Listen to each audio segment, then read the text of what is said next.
A good share of you who live in Europe have undoubtedly seen Chinese tourists.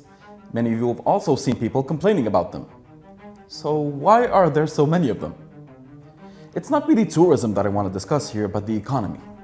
The reason there are so many Chinese tourists isn't because there's over 1.4 billion Chinese.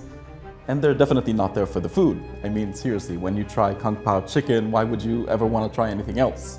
When you pay money for tourism, it means that you have money to go sightseeing. And who does this? Not the lower class.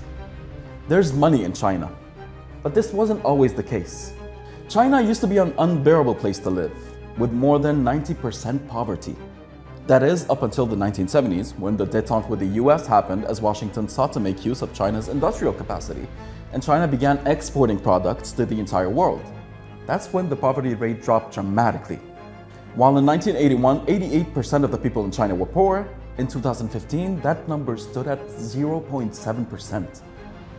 Let's put this in other terms.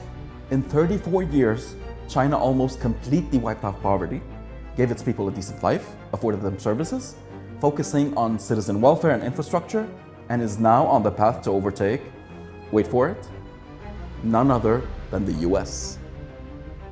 Let's put aside US propaganda of a Red Scare and communist takeover, or even talk of China being a dictatorship just for a second. China really did good by its people. They invested their earnings soundly and achieved unparalleled growth, putting China on track to become the globe's #1 economy by 2035. That's 11 years from now. But of course, that's if you look at GDP. According to some, China's already overtaken the US if you just look at purchasing power parity. These 11 years won't be easy ones, because Washington will not take lightly to another power challenging it.